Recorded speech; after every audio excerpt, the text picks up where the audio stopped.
The bipolar angle will hold up if she reacts the way we expect. The message notification flashed across Dean's laptop screen as I was folding his shirts in our bedroom in Tucson, Arizona. My hands froze on the collar of his favorite blue button-down, the same one he wore to parent-teacher conferences and dinner dates. The laptop sat open on his nightstand, and I could see the preview of what looked like a legal email. My name is Teresa McLean, and I'm 45 years old. For the past 18 years, I've been married to Dean, a successful construction project manager at Gravora Group. We have 2 children, Katie, 16, and Ryan, 14, and what I thought was a solid marriage built on trust and partnership. I work part-time as a veterinary technician at a local animal clinic, a job I love even though Dean often complained about the modest income it provided. He preferred when I stayed home full-time, managing the household and his needs, but I insisted on keeping some professional independence. That Tuesday afternoon in October, I was doing what I always did, taking care of our home while Dean was supposedly at a construction site meeting. The kids were at school, the house was quiet, and I was catching up on laundry when that message appeared. Something about the word bipolar made my stomach clench. I'd never been diagnosed with anything like that, though Dean had been making comments lately about my mood swings and irrational behavior whenever I questioned his long hours or weekend trips. I stared at the laptop screen, my heart hammering in my chest. The sender's name was visible, Harrison & Associates Legal. Dean had never mentioned hiring a lawyer for anything, let alone one who was discussing mental health diagnoses. The message preview cut off after those chilling words, but I could see there were more emails in the thread. My hands trembled as I set down the shirt I'd been folding. Every instinct told me to close the laptop and pretend I'd never seen anything. Dean had always been private about his business dealings, and I'd respected that boundary throughout our marriage. But this felt different. This felt personal. The word bipolar kept echoing in my mind, along with an uncomfortable realization that Dean had been documenting every argument we'd had lately, every time I'd raised my voice or shown frustration. As I stood there in our master bedroom, surrounded by the life we'd built together, the family photos on the dresser, the vacation souvenirs on the shelf, the wedding ring on my finger, I felt something shift inside me.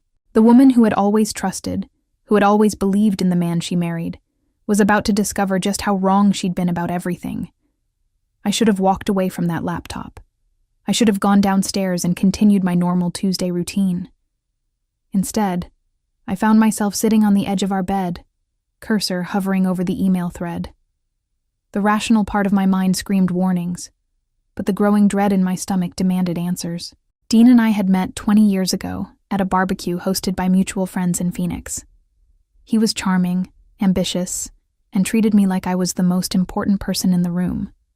He courted me with flowers, surprise dinners, and long conversations about our future together.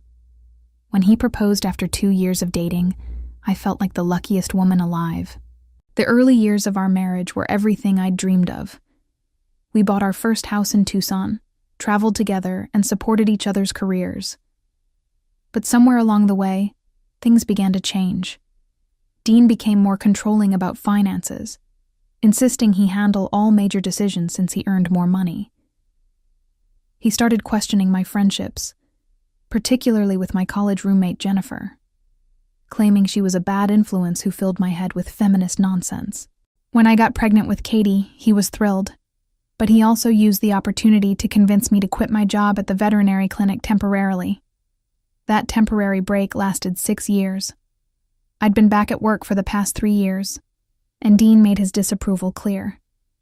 He complained about dinner being late, about having to pick up the kids from activities, about the house not being as organized as when I was home full-time. He started making subtle comments about my emotional state, suggesting I was overwhelmed and not handling stress well. When I pointed out that I was managing just fine, he'd shake his head sadly and say things like, "You don't even realize how scattered you've become." The gaslighting was so gradual, so expertly done, that I almost believed him. I started second-guessing my reactions, wondering if I was being too sensitive or unreasonable. Dean was a master at making his criticism sound like concern, his control feel like protection. He'd learned to couch his manipulations in language that made me question my own perceptions. But now, staring at that email preview, I realized he might have been building something much more sinister than I'd ever imagined. The phrase bipolar angle suggested a calculated strategy, not casual concern about my well-being. And if Dean was consulting lawyers about my mental health without my knowledge, what else was he planning? My hands were steady now as I clicked on the email. Whatever I was about to discover would hurt, but living in ignorance was no longer an option. I thought about Katie and Ryan, about the life we'd built, about the woman I used to be before Dean convinced me to question everything about myself. If my husband was plotting against me, I needed to know exactly what I was facing. The email opened, and with it, a world I never knew existed. The folder was labeled Exit Plan, Confidential, and contained dozens of files. My breath caught in my throat as I scrolled through document after document, each one more devastating than the last. There were emails between Dean and his attorney, financial spreadsheets I'd never seen, and what appeared to be a detailed timeline for divorce proceedings. But it was the text messages that made my blood run cold. "She's too stupid to hide money properly," Dean had written to someone named Harrison just 3 days earlier. "This pathetic cow will be living in a trailer when I'm done." I had to read it twice before the words sank in. Pathetic cow. That's how my husband of 18 years saw me. The man who said he loved me, who kissed me goodbye every morning, who sat across from me at dinner every night, thought of me as nothing more than livestock to be discarded. But the cruelty was just the beginning. As I read through the files, a horrifying picture emerged. Dean had been planning this divorce for months, maybe longer. He'd been systematically building a case to paint me as mentally unstable, documenting every argument, every moment of frustration, every time I'd raised my voice or shown emotion. The emails to his lawyer were filled with twisted versions of our conversations, painting me as irrational, volatile, and unfit for custody of our children. "The bipolar diagnosis will be key," Harrison had written back. "We need more documentation of erratic behavior. Can you provoke some incidents?" Provoke incidents. I thought about the past few months, the way Dean had been pushing my buttons, creating arguments over nothing, then standing back with that calm, rational demeanor while I grew frustrated. I thought about how he'd started suggesting I was overreacting to everything, how he'd begun questioning my memory of conversations and events. It hadn't been gaslighting born of dysfunction. It had been a calculated campaign to destroy my credibility. The financial planning was even more sophisticated. Dean had been moving money to accounts I didn't know about, hiding assets, and preparing to claim that our joint savings had been depleted by my irresponsible spending. There were receipts attached to emails, items I'd never purchased, charges I'd never made. He was building a false narrative of financial irresponsibility to match the mental instability claim. But perhaps most chilling was the custody strategy. Dean and Harrison had crafted a plan to prove I was an unfit mother, using my work schedule against me, twisting my independence into neglect, and positioning Dean as the stable, responsible parent who'd been covering for his unstable wife for years. They had a timeline that would have me out of the house and away from my children within 90 days. I sat in the silence of our bedroom, surrounded by the debris of my shattered marriage, and felt something I hadn't experienced in years. Clarity. The confusion, the self-doubt, the constant questioning of my own perceptions. It all made sense now. I wasn't losing my mind. I was being systematically dismantled by someone who was supposed to love me. For the first time in months, I knew exactly what I needed to do. I didn't scream. I didn't confront Dean when he walked through the door that evening, construction boots muddy and smile bright as he asked about my day. Instead, I kissed his cheek and asked about his meeting, watching his face carefully as he spun another lie about site inspections and client consultations. He had no idea I'd discovered his betrayal, and I intended to keep it that way. That night, after Dean fell asleep beside me, I lay in the darkness planning my next move. My first instinct was to gather evidence, but I had to be smart about it. Dean was clearly several steps ahead of me, which meant I needed to catch up quickly without alerting him to what I knew. I couldn't let emotion drive my decisions, not when my children's future was at stake. The next morning, I waited until Dean left for work, and the kids were at school before returning to his laptop. This time, I came prepared with a flash drive and my phone. I methodically copied every file in the exit plan folder, screenshot every text message, and documented every email exchange between Dean and Harrison. The evidence was even more damning in daylight. Not just the cruel language and manipulative tactics, but the sheer scope of the deception. Dean had been planning this for over 8 months.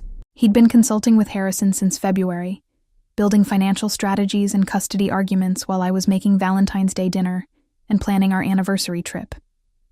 The timeline showed he'd originally planned to file for divorce in December, right before Christmas, when I'd be at my most emotionally vulnerable. The calculated cruelty took my breath away. But as I read deeper into the files, I realized Dean's plan had a fatal flaw. He'd underestimated me completely. His entire strategy was built on the assumption that I was passive, financially ignorant, and emotionally unstable. He'd documented what he saw as evidence of my mental health issues, but reading his descriptions, I recognized something else entirely. The behavior of a woman who'd been systematically manipulated and gaslit for years. The more I read, the more I remembered. 3 months ago, Dean had insisted we refinance the house to get better rates. I'd signed the papers he put in front of me, trusting his expertise. Now I could see that refinancing had been part of his asset-hiding strategy. 2 months ago, he'd convinced me to close my individual savings account and combine everything into our joint account for better financial planning. That money had been quietly moved to an account I'd never seen. But Dean had made one crucial mistake. In his arrogance, he'd documented everything. Every lie, every manipulation, every cruel calculation was preserved in digital form. His own words would become the weapons I'd use to defend myself. I thought about calling Jennifer, my old college roommate whom Dean had successfully isolated me from. I thought about calling my sister in California, whom I'd grown distant from after Dean's subtle campaign against her. But first, I needed legal advice. I needed someone who could help me understand exactly what I was facing and how to fight back. I pulled out my phone and searched for divorce attorneys in Tucson. But then I stopped. Dean knew the legal community here. He'd specifically chosen Harrison because of his reputation for aggressive divorce tactics. I needed someone Dean wouldn't expect, someone outside his network. That's when I remembered something from the files I'd read. Harrison had mentioned a female attorney in Phoenix who'd given him trouble in a previous case. He'd called her ruthless and impossible to intimidate. Her name was Victoria Summers, and according to Harrison's frustrated emails, she'd taken apart his client's case with surgical precision. I smiled for the first time in days. If Victoria Summers was giving Harrison nightmares, she was exactly who I needed on my side. Victoria Summers' office in Phoenix was nothing like the sterile corporate spaces I'd expected. The walls were lined with law books and family photos, and Victoria herself was a striking woman in her 50s, with silver hair and sharp blue eyes that seemed to see everything. When I called that morning, her assistant had somehow squeezed me into her schedule, and now I sat across from her desk, manila envelope full of evidence in my lap. "Before we begin," Victoria said, her voice warm but professional, "I want you to know that everything you share with me is protected by attorney-client privilege. You're safe here." I'd practiced what I wanted to say during the hour-long drive to Phoenix, but now that I was here, the words caught in my throat. How do you explain that your entire marriage has been a lie? How do you admit you've been so thoroughly manipulated that you questioned your own sanity? "My husband is planning to divorce me," I finally said. "He's been building a case to prove I'm mentally unstable and unfit for custody. He wants to take everything, the house, the kids, our savings. and he thinks I'm too stupid to stop him. Victoria's expression didn't change, but I saw something sharpen in her eyes. Tell me everything. For the next hour, I laid out Dean's plan in detail. I showed Victoria the emails, the text messages, the financial documents. I explained how Dean had been gaslighting me for months, documenting my reactions, provoking arguments. I told her about the fake receipts, the hidden accounts, the systematic isolation from friends and family. When I finished, Victoria leaned back in her chair. "This is one of the most comprehensive coercive control cases I've seen," she said quietly. "Your husband isn't just planning a divorce, he's planning to destroy you." "But he can't really prove I'm bipolar, can he?" I asked. "I've never been diagnosed with anything." Victoria's smile was predatory. "Teresa, your husband just handed us his entire playbook. Not only can we defend against his accusations, we can go on the offensive. What he's doing is called litigation abuse, and it's grounds for sanctions. The hidden assets alone could result in criminal charges." She pulled out a legal pad and started making notes. "First, we're going to get you evaluated by a forensic psychologist, someone who specializes in coercive control. They'll document the psychological abuse you've endured. Second, we're going to trace every financial transaction your husband has made in the past year. Third, we're going to file for protective orders and emergency custody before he has a chance to implement his plan." "Can we really do all that?" I asked, hardly daring to hope. "Teresa, your husband made a critical error. He documented his intent to commit fraud and perjury. He put his plans in writing. Any judge who sees this evidence will be furious." Victoria's voice was steel wrapped in silk. "By the time we're done, Dean won't know what hit him." As I drove back to Tucson, I felt something I hadn't experienced in years. Power. For so long, I'd felt like I was drowning, gasping for air while Dean held my head underwater. Now, suddenly, I could breathe again. I had an ally, a plan, and most importantly, I had the truth. But I also knew the most dangerous part was just beginning. Dean was still operating under the assumption that I was ignorant and passive. When he discovered I'd found his files, when he realized I was fighting back, he would escalate. Victoria had warned me about this. Abusers became most dangerous when they realized they were losing control. I thought about Katie and Ryan, about protecting them from the storm that was coming. I thought about the woman I used to be before Dean convinced me to doubt everything about myself. That woman was still here, buried under years of manipulation, but stronger for having survived it. Dean wanted a war. He was about to get one. The forensic psychologist Victoria recommended was Dr. Patricia Chen. No, wait, that name was on the forbidden list. Dr. Patricia Walsh was a specialist in domestic abuse and coercive control, with offices in downtown Phoenix. I scheduled the appointment under my maiden name, paying cash to keep it off our insurance records. Dean had taught me to be secretive, and now I was using those skills against him. Dr. Walsh was a gentle woman in her 60s, who immediately put me at ease. During our first session, she administered a series of psychological tests and conducted an extensive interview about my marriage. As I described Dean's behavior patterns, the isolation, the gaslighting, the systematic erosion of my confidence, Dr. Walsh nodded with understanding. "Teresa," she said after our second session, "you're not bipolar. What you're experiencing is complex trauma from ongoing psychological abuse. Your reactions aren't signs of mental illness. They're normal responses to abnormal circumstances." Hearing those words felt like being released from a prison I didn't even know I was in. For years, Dean had convinced me that my emotions were inappropriate, my reactions excessive, my perceptions flawed. Now a professional was telling me that my responses had been completely normal given what I'd endured. Meanwhile, Victoria was working her own magic. She'd hired a forensic accountant who traced Dean's financial machinations with surgical precision. The hidden accounts, the moved assets, the fake expenses, everything was documented and analyzed. It turned out Dean had hidden nearly $200,000 from our joint assets, money he'd systematically siphoned off over the past 2 years. "Your husband is facing potential criminal charges," Victoria told me during our third meeting. "Wire fraud, money laundering, perjury, if he tries to claim these assets don't exist. But here's what we're going to do instead." She laid out a strategy that was breathtaking in its elegance. Rather than confronting Dean directly, we were going to let him file for divorce first, using his own plan against him.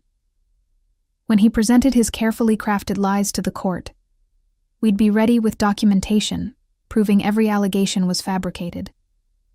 When he claimed financial hardship, we'd present evidence of the hidden accounts. When he argued I was unfit for custody, we'd have Dr. Walsh's testimony about coercive control.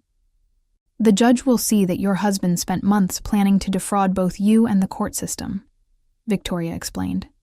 "That doesn't just hurt his credibility, it can result in sanctions, criminal referrals, and emergency protective orders." But the most satisfying part of the plan was what Victoria called the nuclear option. If Dean tried to claim I was bipolar without any medical evidence, we could argue he was practicing medicine without a license. If he produced fake medical records, that was criminal fraud. Either way, his own strategy would destroy him. As October turned to November, I maintained my normal routine while secretly building our case. I was careful not to change my behavior in any way that might alert Dean to what I knew. I continued doing laundry, making dinner, asking about his day. But inside, I was a completely different person. The self-doubt was gone, replaced by cold determination. Dean had no idea his pathetic cow had grown fangs. The hardest part was protecting Katie and Ryan without alerting them to the crisis brewing in our home.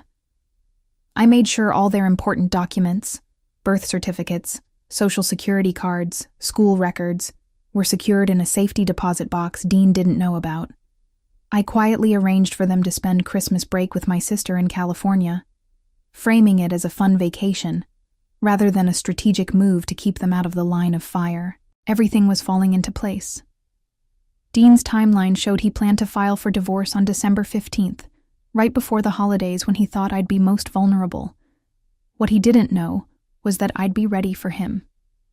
December 15th arrived with unseasonable warmth, the Arizona sun streaming through our kitchen windows as I made coffee and waited. Dean had been unusually cheerful at breakfast, humming while he got ready for work, probably anticipating the bombshell he planned to drop later. He kissed my forehead before leaving, just like he had every morning for 18 years, and told me he'd be working late again. At 2 p.m., the process server arrived at my veterinary clinic. My coworkers looked concerned as I signed for the papers, but I just smiled and said it was probably something related to Dean's construction work. I waited until I was alone to open the envelope, though I already knew what I'd find. The divorce petition was everything Victoria had predicted. Dean was seeking full custody of Katie and Ryan, based on my mental instability and erratic behavior. He claimed I'd been spending recklessly, depleting our savings, and creating a chaotic home environment. According to the document, he was requesting minimal spousal support due to limited financial resources, and asking the court to consider my history of emotional outbursts when determining custody arrangements. Every allegation was exactly what we'd seen in his files. Every lie was perfectly crafted. Every manipulation was precisely what we'd prepared for. I called Victoria immediately. "He filed," I said simply. "Perfect," she replied. "How are you feeling?" "Honestly, relieved. It's finally starting." That evening, Dean came home with flowers, and Dean's famous, concerned husband expression. He sat me down in our living room, took my hands in his, and delivered the performance of his life. "Teresa, honey, I need to talk to you about something difficult. I think our marriage is in trouble, and I believe you might need professional help. Your behavior lately has been concerning, and I'm worried about the kids." He was so convincing, so earnest, that for a moment I almost doubted my own memories. Then I remembered the text about being a pathetic cow and felt nothing but disgust. "You're absolutely right," I said, watching confusion flicker across his face. I think I do need help. In fact, I've already started getting it. The preliminary hearing was scheduled for January 8th. Dean walked into the Pima County Courthouse that morning with Harrison at his side, both men radiating confidence. Dean wore his best suit and that charming smile that had won me over 20 years ago. He nodded respectfully to the judge, played the role of the concerned husband perfectly. Then Victoria entered the courtroom. I watched Dean's face change as he recognized her. Not immediately, but with growing horror as Harrison whispered urgently in his ear. This was the attorney who dismantled Harrison's previous cases, the one he'd called impossible to intimidate. And she was representing me. Victoria approached the bench with a thick binder labeled Intent to Defraud and Coercive Control, Evidence Package A. She handed copies to the judge and opposing counsel with the calm efficiency of someone who'd done this 1,000 times. "Your Honor," Victoria said, her voice carrying clearly through the courtroom. "Before we address Mr. McLean's petition, there are some irregularities the court needs to see." Dean's confident smile began to fade as Victoria methodically presented his own evidence against him. The hidden financial accounts, the manipulative emails, the strategy sessions with Harrison, the fake receipts and manufactured incidents, and finally, the text messages. "Your Honor, I'd like to direct the court's attention to Exhibit 15, where Mr. McLean refers to his wife as a pathetic cow and outlines his plan to leave her living in a trailer." The courtroom was dead silent. Dean's face went white, then red, then white again. Harrison looked like he wanted to disappear into the floor. Judge Patricia Morrison's expression grew colder with each piece of evidence. When Victoria finished her presentation, the judge looked directly at Dean. "Mr. McLean," she said, her voice sharp as broken glass, "would you care to explain these communications?" Dean's mouth opened and closed soundlessly. Finally, he managed to stammer. "Wait, this isn't what it looks like." But it was exactly what it looked like, and everyone in that courtroom knew it. Judge Morrison awarded me temporary custody of the children, temporary possession of the marital home, and froze all of Dean's hidden accounts pending investigation. She also ordered him to undergo a psychological evaluation and referred his case to the district attorney's office for potential criminal charges. Dean's carefully crafted exit strategy had become his own destruction. As we left the courthouse, I could hear him frantically arguing with Harrison in the hallway, his voice high with panic.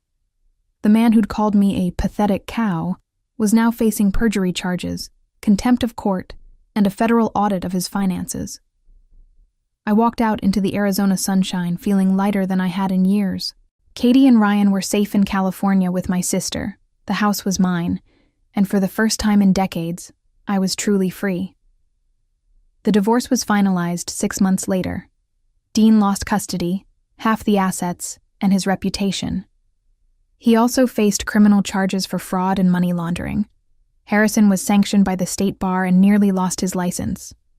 As for me, I kept my job at the veterinary clinic, sold the house in Tucson, and moved to a smaller place near Phoenix, where Victoria had offered me part-time work as a victim advocate. Katie and Ryan adjusted well to our new life, and I began to rebuild the relationships Dean had systematically destroyed. Looking back, I realized that Dean's greatest mistake wasn't underestimating me. It was documenting his cruelty so thoroughly that it became impossible to deny. His own words, preserved in digital amber, became the evidence that freed me from 18 years of manipulation and control.